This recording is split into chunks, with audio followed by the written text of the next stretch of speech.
सबैजनालाई नमस्कार। आजको यस भिडियोमा हामी सार्वजनिक सेवा प्रवाह विषयमा केन्द्रित रहेर छलफल गर्नेछौँ। सर्वप्रथम सार्वजनिक भनेको सबैको, सबै व्यक्ति, सबै नागरिक। सार्वजनिक भनेको सबैको, यस्तै सेवा भनेको हित, उन्नति र कल्याण, र प्रवाह भनेको कुनै पनि वस्तु तथा सेवालाई उसको पहुँचसम्म पुर्याउने, उसको दायराभित्र ल्याउने कार्यलाई प्रवाह भनिन्छ। यसरी शाब्दिक अर्थमा सार्वजनिक सेवा प्रवाह भनेको त सार्वजनिक हितका लागि, सार्वजनिक कल्याणका लागि, सबैको विकासका लागि प्रदान गरिने वस्तु तथा सेवालाई सार्वजनिक सेवा र उक्त सेवालाई विभिन्न व्यक्ति तथा नागरिकहरूको पहुँचसम्म पुर्याउने कार्य भनेको सार्वजनिक सेवा प्रवाह। यसलाई सार्वजनिक सेवा प्रवाहलाई सबैको हित, उन्नति, प्रगति, कल्याण र विकासका लागि राज्यबाट प्रदान गरिने वस्तु तथा सेवालाई सार्वजनिक सेवा प्रवाह र उक्त सेवालाई चाहिँ जनताको पहुँचसम्म पुर्याउने कार्य भनेको सार्वजनिक सेवा प्रवाह। फेरि एकचोटि, सार्वजनिक सेवा प्रवाह भनेको कुनै पनि राज्यले र राज्यका शासकीय साझेदारहरूले, यसमा शासकीय साझेदार भनेको के हुन्छ? र सरकार एक्लैले सार्वजनिक सेवा प्रवाह गर्न सक्दैन। सरकार, निजी क्षेत्र, नागरिक समाज,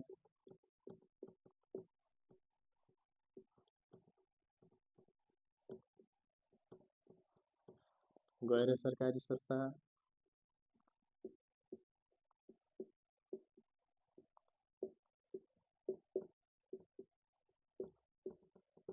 सार्वजनिक संस्थान,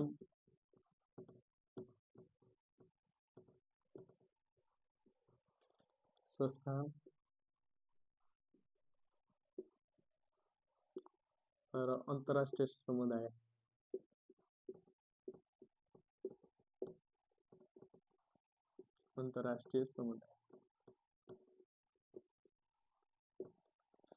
यसलाई फेरि एकचोटि बुझ्नुहोस्। सार्वजनिक सेवा प्रवाह सरकार एक्लैले गर्न सम्भव छैन, जसका लागि सरकारसँग रहेको नियामक शक्ति, निजी क्षेत्रसँग रहेको इकोनोमिक शक्ति, आर्थिक शक्ति र नागरिक समाजसँग रहेको नागरिक शक्तिलाई चाहिँ यस्तै यसमा सहकारी छुट्यो,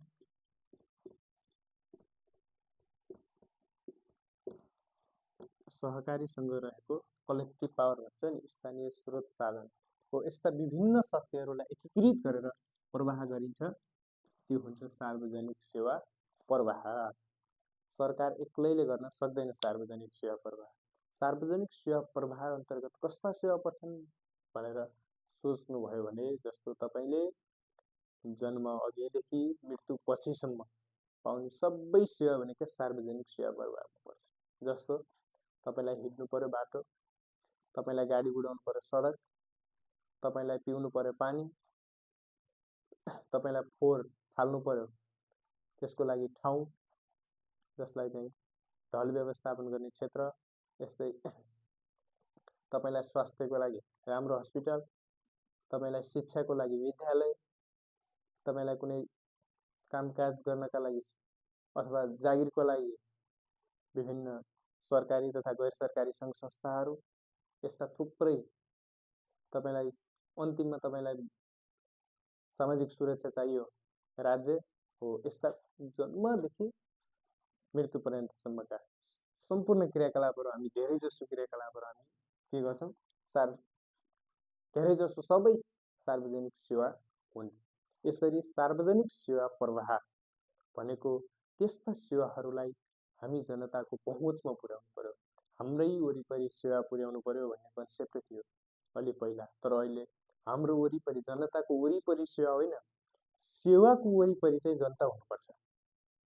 जनताको वरिपरि सेवा होइन, जनताको वरिपरि सेवा होइन, जनताको वरिपरिको सेवा होइन, अहिले त सेवाको वरिपरि चाहिँ जनता हुनुपर्छ कि सेवाको वरिपरि जनता, सेवाको वरिपरि जनता, यो कन्सेप्ट हो। यस्तै सार्वजनिक सेवा प्रवाह भनेको सार्वजनिक हितका लागि सरकार र सरकारका साझेदारहरूले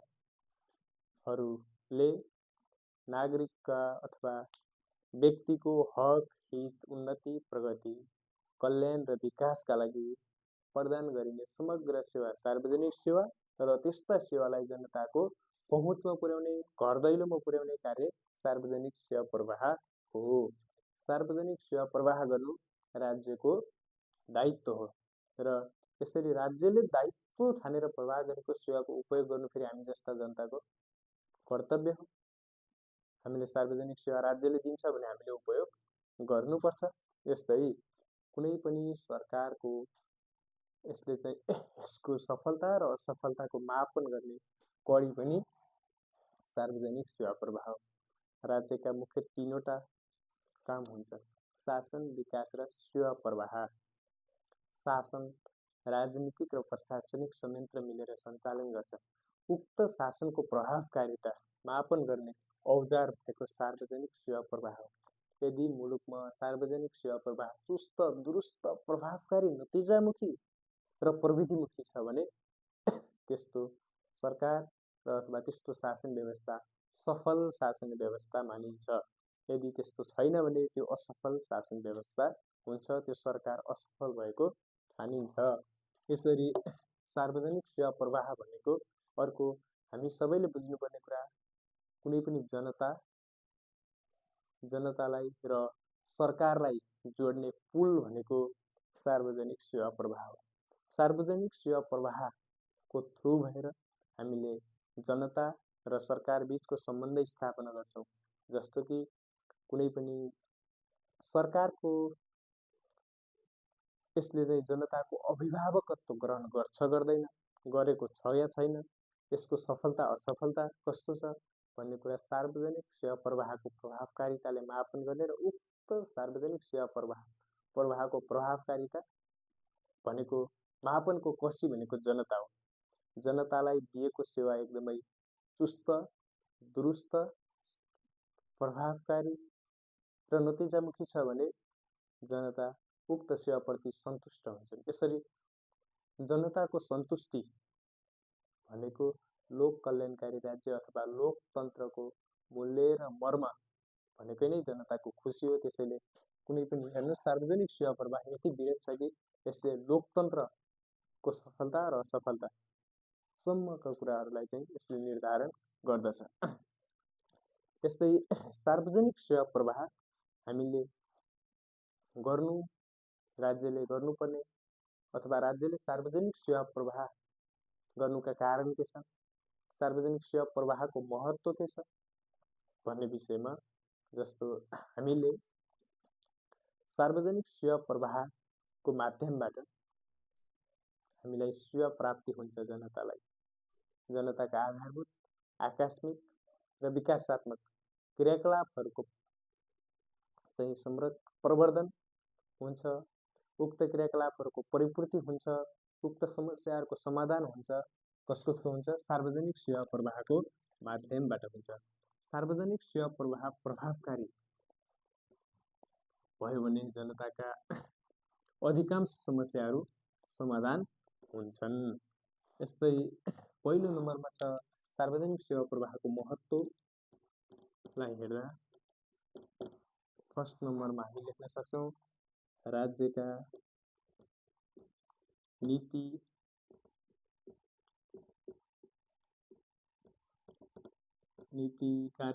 तथा कार्यक्रम लेखौँ। छोटोमा नीति तथा कार्यक्रम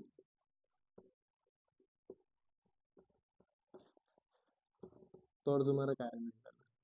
तर्जुमा गर्न पनि सहजीकरण गर्छ र कार्यान्वयन गर्ने त मुख्य काम हो। तर्जुमा र कार्यान्वयन गर्न यसको महत्त्व छ। फेरि एकचोटि सार्वजनिक सेवा प्रवाहको महत्त्व राज्यका तर्फबाट तर्जुमा गरेका नीति तथा कार्यक्रमको तर्जुमा गर्न पनि मद्दत गर्छ, सहयोग गर्छ र सोको कार्यान्वयन गर्न आवश्यक छ। यस्तै शासकीय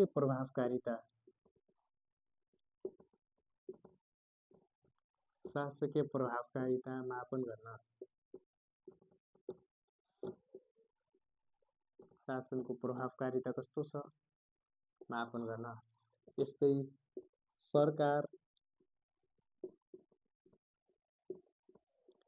सरकारको प्रभावकारिता भन्दा पनि हुन्छ सरकारको अभिभावकत्व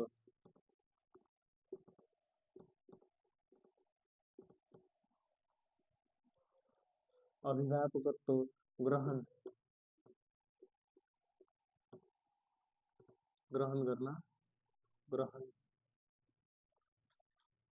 गर्न पनि सार्वजनिक सेवा प्रवाह आवश्यक छ। यस्तै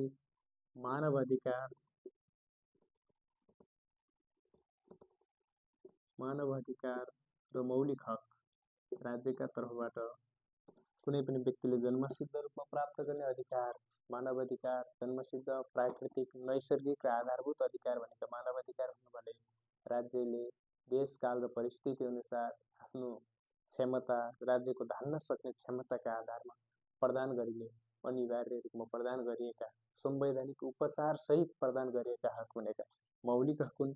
मानवाधिकार र मौलिक हकको संरक्षण, संवर्धन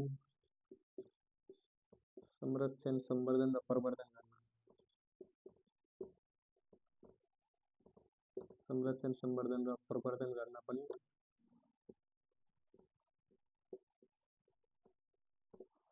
सार्वजनिक सेवा प्रवाह आवश्यक छ। यस्तै गरी पारदर्शिता, जवाबदेहिता के भनौँ लोकतान्त्रिक मूल्य र मान्यतालाई व्यावहारिक रूपमा अंगीकार गर्न भनौँ, जसमा पारदर्शिता, जवाफदेहिता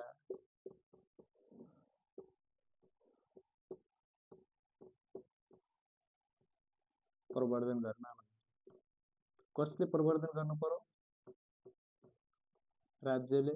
कसका लागि गर्नु पर्यो? जवाफदेहिता प्रवर्धन कसका लागि गर्नु पर्यो? जनताका लागि। यस्तै राज्यमा उपलब्ध हुने स्रोत साधनहरूको सन्तुलित, समावेशी र समन्वयित वितरण गर्न। उपलब्ध साधन स्रोतको कुशलतम परिचालन गर्न।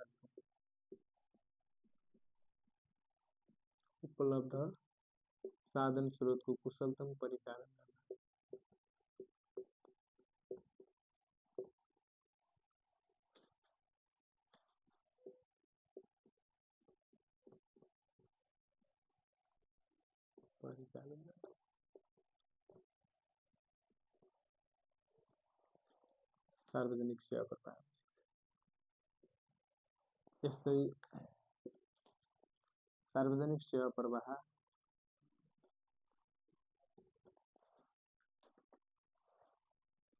दिगो र वातावरण मैत्री विकासबाट चाहिँ लाभ हासिल गर्न पनि सार्वजनिक सेवा आवश्यक छ। त्यो भन्दा पनि सार्वजनिक सेवा प्रवाह भनेको प्रभावकारी भएमा तीव्र आर्थिक वृद्धि र दिगो आर्थिक विकास गर्नाले तीव्र आर्थिक वृद्धि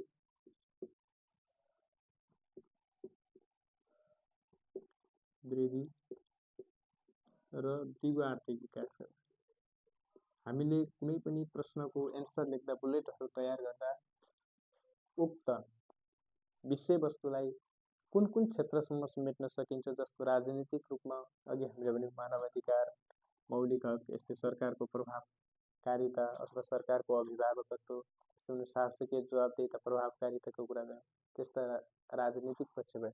यस्तै हामीले भन्यौँ उपलब्ध स्रोत साधनहरूको कुशलतम परिचालन गर्न, दिगो वातावरण मैत्री विकास गर्न, यो भनेको प्राकृतिक स्रोत साधन सम्बन्धित।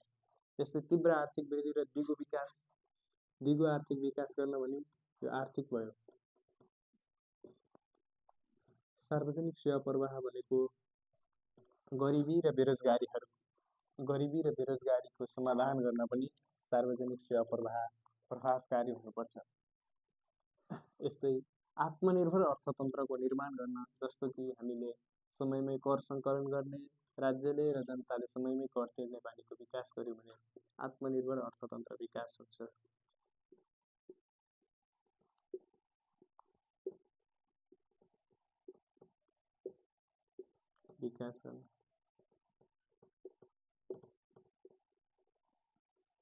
यस्तै हामीले सामाजिक न्याय र समतामूलक समाज निर्माण गर्न, यो चाहिँ सामाजिक क्षेत्रबाट सामाजिक न्याय र समतामूलक समाज निर्माण।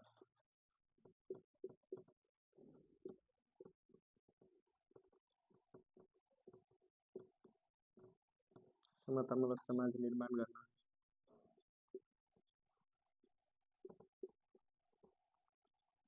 यस्तै कुनै पनि समाजमा कमजोर वर्गमा रहेका विमुख, बहिष्कृत, वञ्चितीकरण र राज्यबाट कुनै बेला पछाडि परेका र पारिएका जाति, वर्ग, क्षेत्र, लिङ्ग, समुदाय र सम्प्रदायलाई राज्यको मूलधारमा ल्याउँ। यसलाई समग्रमा लेखौँ। राज्यको मूलधारबाट पछाडि परेका र पारिएका वर्गको सशक्तिकरण गर्न भनौँ। सठिकमा लेखौँ, कमजोर वर्गको सशक्तिकरण गर्न। कमजोर वर्गको सशक्तिकरण गर्न।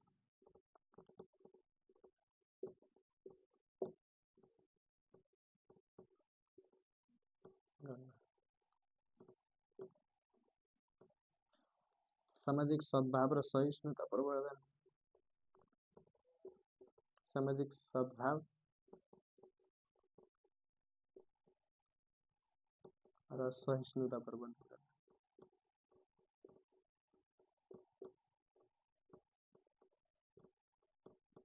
गर्न। यस्तै यसमा थुप्रै कुराहरू लेख्न सकिन्छ। हामीले राजनीतिक, आर्थिक, सामाजिक, सांस्कृतिक, अब प्रविधिगत रूपमा चाहिँ डिजिटल प्रविधिको व्यवहारिक अवलम्बन गर्न। डिजिटल प्रविधि अहिलेको एआई टेक्नोलोजी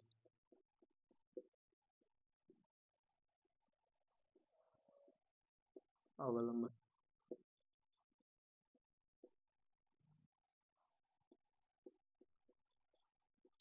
अनि यस्तै विकासलाई चाहिँ सन्तुलित, समावेशी र समन्वित विकास। सन्तुलित, समावेशी र समन्वित विकास गर्न।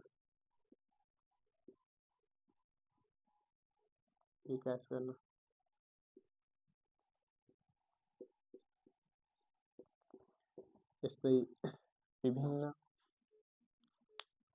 सार्वजनिक सेवा प्रवाहका महत्त्वहरू विविध छन् र अन्त्यमा हामीले कुनै पनि विषयवस्तुको निष्कर्ष, अब सार्वजनिक सेवा प्रवाह भनेको के हो र यसका महत्त्व, आवश्यकता उल्लेख गर्नुहोस् भन्ने प्रश्नमा यति बुँदा लेखेर लास्टमा निष्कर्ष लेख्दाखेरि यसरी 5 मार्कसम्म सोधेको छ भने निष्कर्ष लेखिरहन आवश्यक छैन।